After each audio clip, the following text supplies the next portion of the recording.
आप सबों को प्रभु यीशु मसीह के नाम से मेरा जय मसीह की। प्रियो, मैं जीवित परमेश्वर को धन्यवाद देता हूँ। परमेश्वर ने सुंदर समय दिया कि आज की सुबह हम परमेश्वर के वचन को सीखे और उसके अनुग्रह और आशीष को प्राप्त कर सके। इन बातों के लिए मैं परमेश्वर का धन्यवाद देता हूँ। मेरे साथ पढ़ सकते हैं यहोशू के पुस्तक, उसका 14 अध्याय, उसका 12 पद। इसलिए अब वह पहाड़ी मुझे दे जिसकी चर्चा यहोवा ने उस दिन की थी।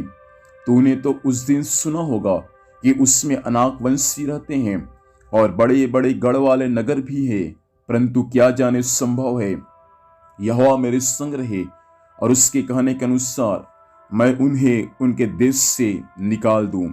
परमेश्वर पिता इस वचन के माध्यम से हम सबों को आशीष दे। फ्रियो, यहां पर यहोशू और कालेब के बारे में दिया गया है। यहोशू सारे इस्राएलियों को उनके गोत्र के अनुसार उनका भाग उनको दे दिया।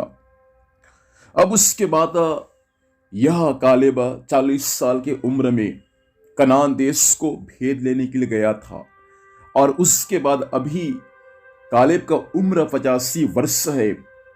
अब यहोशू सबको उनका भाग बांट दिया।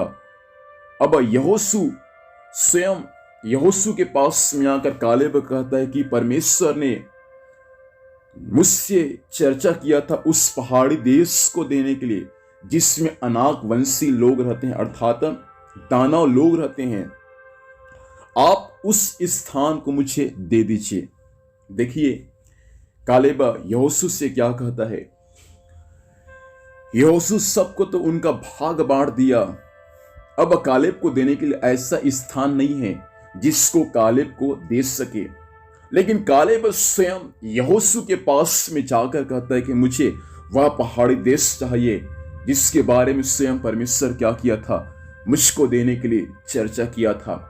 उस देश में तो अर्थात उस पहाड़ी देश में तो शत्रु लोग रहते हैं, दानव लोग रहते हैं, लेकिन उस देश की देने की चर्चा परमेश्वर ने मुझे किया है। अब उस देश को मुझे दे दीजिए। क्या जाने संभव है कि परमेश्वर मेरे संग रहे और उस देश को भी मैं अपने वश में कर दूं और वहां के सारे शत्रुओं को उस देश से मैं निकाल दूं। मेरे प्रिय भाई और बहन, अच्छा स्थान कालेब को नहीं मिला था। जितने लोगों को मिला था वो अच्छा स्थान था, लेकिन कालेब को जो स्थान मिला वह पहाड़ी देश था। उसमें दानव लोग रहते थे, लेकिन स्वयं परमेश्वर का वायदा था कि मैं कालेब को उस देश को दूंगा जिसकी मैंने क्या किया है, चर्चा किया है। इस वचन के अनुसार विशेष करके मैं सेवा को आप लोगों से कहना चाहूंगा, जिस स्थान में परमेश्वर ने आपको रखा हुआ है, हो सकता है आपके दृष्टि में वो स्थान पहाड़ी देश है, वो स्थान उपजाऊ देश नहीं है। उस देश में कांटे और उट कटारे उगते होंगे, वह देश शत्रुओं से भरा होगा, लेकिन यदि परमेश्वर आपको वहां रखा है तो चिंता न करे, जय आपका है। परमेश्वर हर परिस्थितियों में आपको वहां जय देगा। भले आपका उम्र ज्यादा हो गया होगा, कोई बात नहीं, लेकिन परमेश्वर की सामर्थ्य के द्वारा आप उस नगर में जय को प्राप्त कर सकते हैं। यहोशू का उम्र कालेब का उम्र 85 साल है, लेकिन कालेब स्वयं कहता है अब भी मुझ में उतना ही बल है जितना 40 साल के उम्र में था। परमेश्वर का बल जो परमेश्वर हमको देता है वो बल घट नहीं सकता।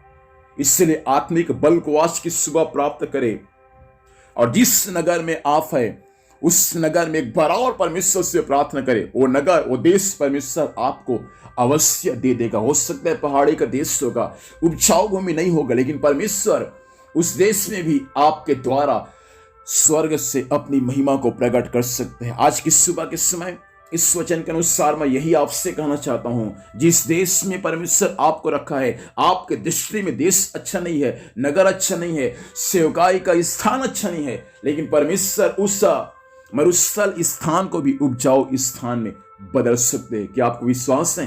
विश्वास है तो आइए अपनी आंखों को बंद करें और हम परमेश्वर से प्रार्थना करेंगे। सर्वशक्तिमान जीवित परमेश्वर, हम यीशु के नाम से आज की सुबह आपके पास में आते हैं। खुदावंत, इस वचन के अनुसार आज हो सकता है स्वामी आपके लोगों को जो स्थान आपने दिया होगा प्रभु, स्थान हो सकता है पहाड़ी देश होगा, हो सकता है समय वो शत्रुओं से भरा होगा, हो सकता है खुदावंद वो मरुस्थल का देश होगा, लेकिन आज यीशु के नाम से वो नगर के सारा गढ़ ढा दिया जाए। हर एक शत्रु उस नगर से, देश से, राज्य से बाहर हो जाए और आपके लोग स्वामी वहां आपके नाम से जयवंत हो जाए। ऐसा अनुग्रह को प्रदान कीजिए। वचन के अनुसार आपकी दया अनुग्रह हर एक पर यीशु के नाम से होने पाए।